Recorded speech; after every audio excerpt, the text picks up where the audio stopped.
So what's up, YouTube? This is your boy, Nightmare Rick. I wanted to just cruise around town for a little bit, kind of talk about some stuff that came to my attention.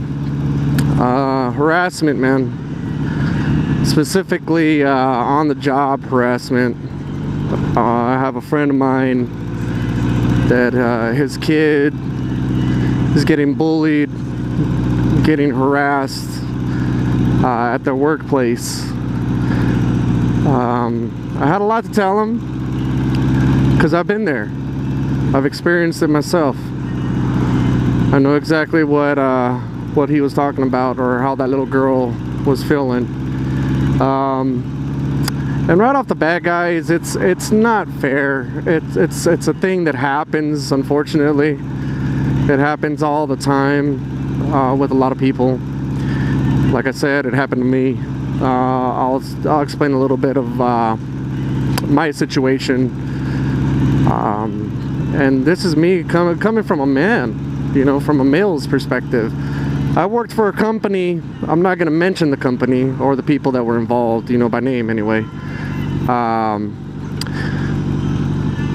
But I did work for a company. It was mostly female-ran company. I worked there for almost a year before I just couldn't take it no more. But it was a very good company. It was a company that I enjoyed working with. It all started when we had training in Bismarck. We had to drive out to Bismarck every week to go to this training thing for about 8 hours a day. Training was amazing though. I love the people that trained us. The trainer was great. But anyway, there was a girl that got hired on with me. Now this girl, we had to drive out together in the company vehicle, of course. And when we drove out to work, it's about an hour and a half drive each way out to Bismarck from Minot, North Dakota. Now, when we would drive, I would technically drive all the time. She was always riding passenger, always on her phone or, you know, whatnot. So it really didn't bother me. I mean, I got to concentrate on the road and do all that good stuff. But it all began when this girl comes up to me, or, you know, while riding with me, she says, "Hey, Rick, you'll never guess what my mom said." And me not knowing any different, I said, "Well, what did your mom say?" She says, "Well, she said that I better not be sleeping with my coworker, you know, aka you." And I laughed and I told her, "You do realize that I'm a married, very happily married man with 2 beautiful daughters. I would never, you know, I would never. I mean, with all due respect, I mean, the flattery is way up there, I guess. But I mean, it would never happen." And she just kind of shrugged and said, "Oh, yeah, I know. I told her that she was silly and that would never happen." And I told her, "Okay." So that was that, right? And what she ended up doing after that is starting some rumors. She started some rumors that me and her started sleeping together and so on and so forth, and something that I just really did not appreciate, right? So I had other fellow coworkers come up to me and tell me, "Hey, what's up with you and this girl?" And I would tell them, "Well, what is up with us? I mean, there's nothing. You know, I have to ride out here to training with you, with her every week. Other than that, I mean, I don't know her personally. I don't conversate with her outside of work. So I don't know what you're expecting me to tell you." So during during training, there was approximately 3 or 4 of us in training. And while we're out there training, there was another girl that we really got to, I got to know due to the training and whatnot.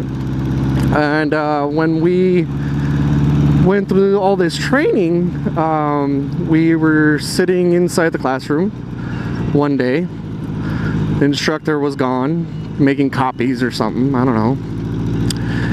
And this girl that I ride out there with turns around out of the blue and goes and tells me and this other girl, oh, well, me and my husband, because she was married. She is married, I should say. She goes and says, well, me and my husband have a open relationship. So me and this other girl kind of stay quiet, look at each other, and kind of give that awkward look. And we're like, oh, yeah? And she says, yeah. He sleeps with whoever he wants to. I sleep with whoever I want to. And as long as there's no feelings involved, it's okay. Wow. Okay. So at that point, we turned around and kind of looked at each other, and it's a nice house. Turned around and looked at each other and said, well, I mean, to each their own, you know, who are we to judge? I looked at her and I said, well, my relationship's not like that. I got married for a reason, you know, not to be sleeping around and doing stuff like that, but to each their own. I mean, if that's what you're into, then so be it, you know, just kind of, you know, respectfully, just kind of keep that to yourself. I know for sure, me personally, I really didn't want to hear anything about it, or much less anybody that she slept with or her husband slept with. So that was incident number 2. Third incident was when we went to a Christmas party later on that year, and this girl has the audacity to see me walk into the building or the party that we were having with my wife and kids, and say out loud, where I could hear it, my wife could hear it, I mean, pretty much everybody at the party. She goes and says, damn. Just like that, just like that. And it was extremely disrespectful, extremely disrespectful. So I confronted her the following days after that, and I told her, hey, what was all that about? That was uncalled for. You know, I don't need those types of comments being made. And she flat out told me, well, you looked really good that day. And I told her, well, thank you, but it's very disrespectful for you to be going and doing stuff like that in front of my wife, my kids, my family, especially our coworkers. You know, and like I mentioned before, nothing will ever happen between you and I. And she kind of blew up on me. She's like, well, you know, I'm married and I would never do that, and blah, blah, blah, and so on and so forth. So I was like, okay, whatever. You know, she was a lot younger than I was. And I said, childish things, you know, people will do some childish things and act childish when they can, you know. I remember when I was in high school or straight out of high school, and I acted a fool sometimes, so whatever. I shrugged it off. I come into work one day, and she literally turns around, looks at me as I walk in, and says, "Oh, you smell so good," just like that. And see, I'm a man that, I mean, I work alone to work. I had to deal with people on a day-to-day basis. I had to conversate with people on a day-to-day basis, face-to-face. And I wanted to be presentable. You know, personal hygiene was a must. So I wanted to smell good. I wanted to look good. Because I was representing a company. So everybody around us, when she said that, everybody around us kind of looked at me, looked at her, kind of gave that look like, what are you gonna do? What are you gonna say about that? I shrugged it off once again, and I told myself, you know what, enough is enough. I gotta bring this up to management, you know? I gotta let somebody know this is ridiculous. So that's what I did. I ended up turning around, going and speaking to the manager at the time. She was, you know, surprised. Even the manager was a female. Like I said, it was a female-ran business. It still is. So long story short, the manager says, oh, don't worry, I'll go ahead and talk to her about it. You know, if it happens again, let me know. I said, sure, will do. Well, I guess the other fellow girls that I worked with took it upon themselves to confront this girl and pretty much tell this girl to kind of just leave me alone. You know, that I was a married man, that it was inappropriate, you know, things of that nature. And I'll tell you what, man, I thought that was just the beginning of my problems. That was just the beginning. I don't know if the other girls, through this whole downfall of events, they turned around and pretty much began talking about their experiences. You know, one girl flat out talked out in the open in front of clients, you know, in front of people that we worked with, how she was in the McDonald's parking drive-through ordering food with her now husband, I'm assuming, boyfriend at the time, and how she pretty much performed oral sex right there, right as they're waiting for their damn burgers, man. And I'm sorry, but I mean, stuff like that, it kind of disgusts me, especially while I'm at work. You know, if that's what you're into, then so be it, you know. And if that's what gets you off and you enjoy talking about or what have you, then that's your prerogative, man. But you know, that doesn't mean that somebody else is gonna enjoy listening to those types of stories. So once again, I went and I brought it up to my management, you know, that these types of conversations and these situations were happening. And shortly thereafter, within a week's time, I would say maybe 3 days, I was shunned, man. I was shunned out. I was shunned out by all the female employees, pretty much everybody that I worked with. I was the outsider. I was the guy that was gonna go and tell management all the bad things that people were saying. I was gonna be pretty much a tattletale, I guess, if you will. And I didn't appreciate it, man. I didn't appreciate it. I just wanted a nice work environment where I could feel comfortable, where I could go to work, do what I had to do, and come home. You know, at the end of the day, that's what it's all about. And it got so bad, man, that I had to go. You know, I had to go. I ended up in a really bad motorcycle accident, June of 2016, and I had to go back to work. Now I had received a letter from the hospital stating that I could not return to work for a week due to the injuries. So I took that into my employer and I told her, hey, you know, they told me that I can't go to work for a week. You know, if that's okay, here's the note. Dropped it off. You know, she was okay with me not going back to work for a week. Well, when that week lapsed, I went back to work and I was on crutches. I was not only was I on crutches, but I was under the influence and having to take opiates for the pain.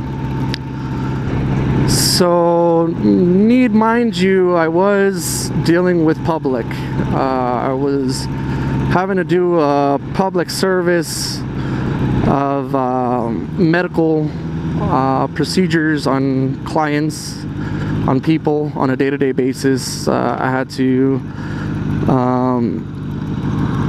load, unload a lot of equipment on a, up and down off of a box truck. There was a lot of stuff. There was a lot of things that I had to do.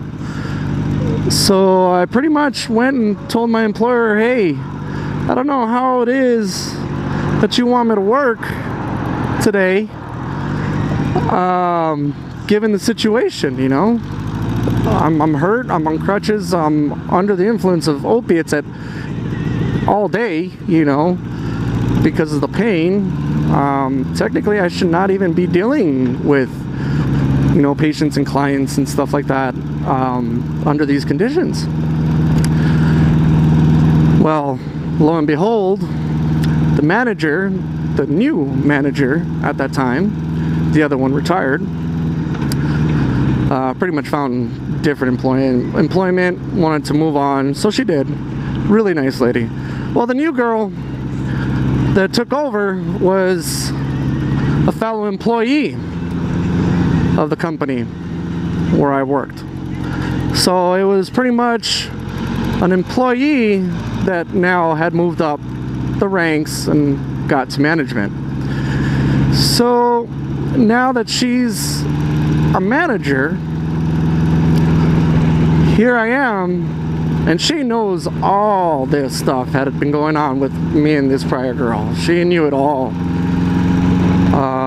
And I told her she hadn't been in that day. She didn't go into work that day. Maybe she did, but she showed up late. But I spoke to her over the phone, and I explained to her, hey, I'm under the influence of these opiates. I have to take this medication. I have to be on crutches. I mean, how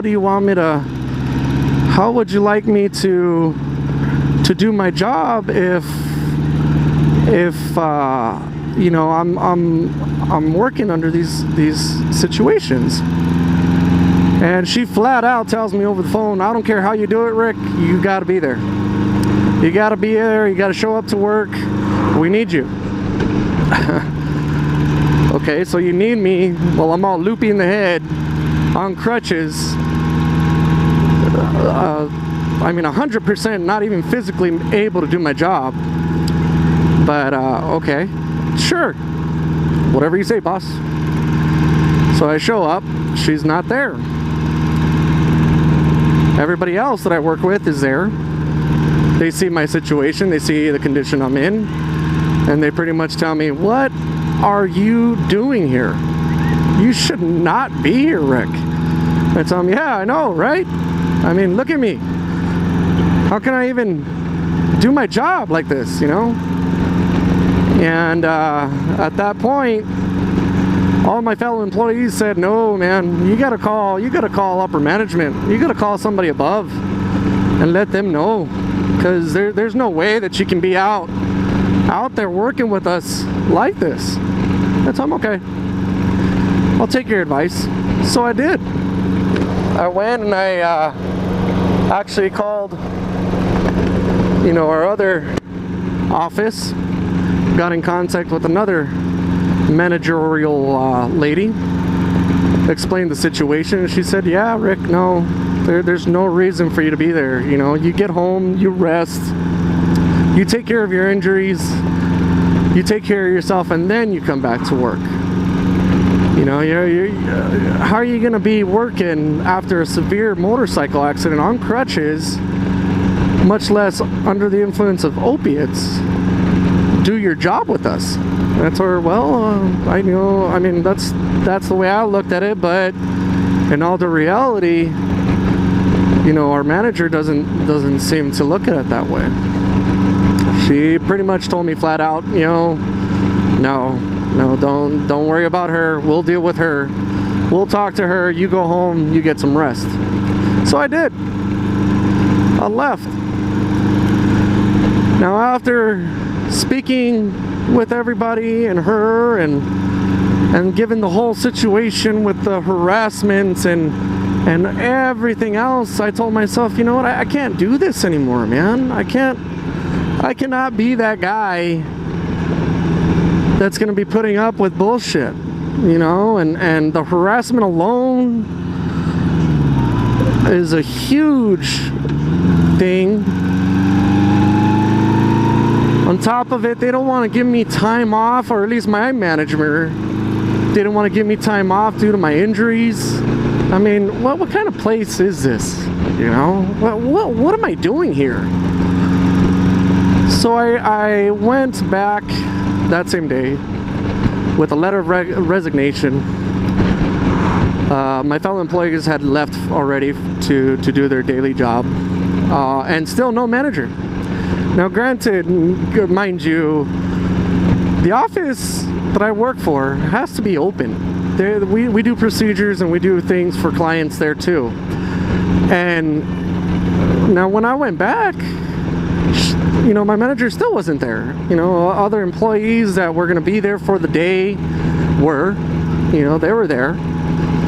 But she was still not there, man. And so I took it upon myself and I left my badge, my letter of resignation, all that stuff, and I just left it there on top of her desk. And enough was enough. Now, I ask each one of you, because I know we've all been there, we've all have had this happen at one point or another, and I mean, please leave your comments below. But you know, harassment can be in many ways, shapes, or forms, you know, especially in the workplace. It can be, you know, simple comments, a simple look, you know, letters, you know, unfairness, inequality. You know, it rears its ugly head in so many different ways, guys, that it's definitely something that continues to happen in a lot of places. Me being a male, I never thought I was going to experience something like that in my whole life. I always, you know, you always hear stories that women are the ones that always get harassed, and because of the stuff they wear, the things they, you know, the way they look, and by male employees, they're always the ones doing the harassing. But I'm here to tell you firsthand that it goes both ways, guys. It goes both ways. You know, I was never harassed that, hey, you know, your ass looks really good in them jeans today, Rick, or man, look at that package, or, you know, stuff like that. But, you know, when you're around people and they talk dirty, vulgar, you know, disgusting things like that around you, that is harassment. It's causing a very unfair and unjust and very hostile work environment. And especially when you know, your fellow employees turn around and they retaliate on you over, you know, something that is said or something that is mentioned. It's not fair. So, you know, to each and every one of you guys out there, you know, if you're experiencing harassment, whether in the littlest form to where, you know, you have to run to the bathroom and cry, you know, just to make it through the day, you guys gotta tell somebody, man. Tell somebody. And if you cannot trust or, you know, confide in your fellow management or upper staff members, hey, there is always people above them. And if you still cannot feel comfortable with them, Guys, there's organizations, there's groups out there, you know, there's people that you can get in contact, numbers that you can call depending on your states, your area, your city, you know, Better Business Bureaus, man, so many other people. There's no reason for anybody to be harassed or constantly treated unfairly due to the color of their skin, you know, their gender, their sex, their way of dress, you know, anything. I mean, we go to work on a day-to-day basis to provide for our families, to do what we have to do as human beings, you know, and there's no reason why anybody should not just have to go to work, have a great relationship with their fellow employees, you know, be respectful, be nice, be courteous, and just go home at the end of the day. You know, there's no reason for it. But that's my spill for today, guys. I mean, I just wanted to touch base, let everybody else know that if you are being harassed, or if you feel like you're being treated unfair, hey, you're not the only one. There's so many other people out there that feel the same way, and then I'm here to let you guys know that from a first-hand perspective, there's options, guys. There's options out there. You know, there's no reason why you should just buckle and break down and have to deal with it. You know, there's so many things out there that you know, you can do to help prevent such unjust things from happening. So yeah, if you guys need anybody to talk to, you know, even if it's on a one-to-one basis, man, comment below.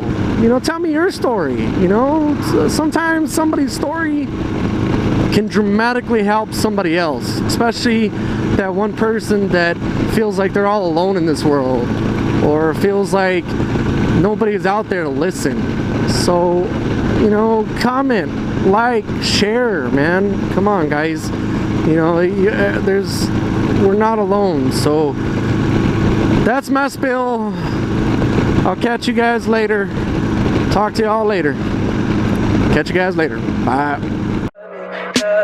Tell me pretty lies, look me in the face. Tell me that you love me, even if it's fake.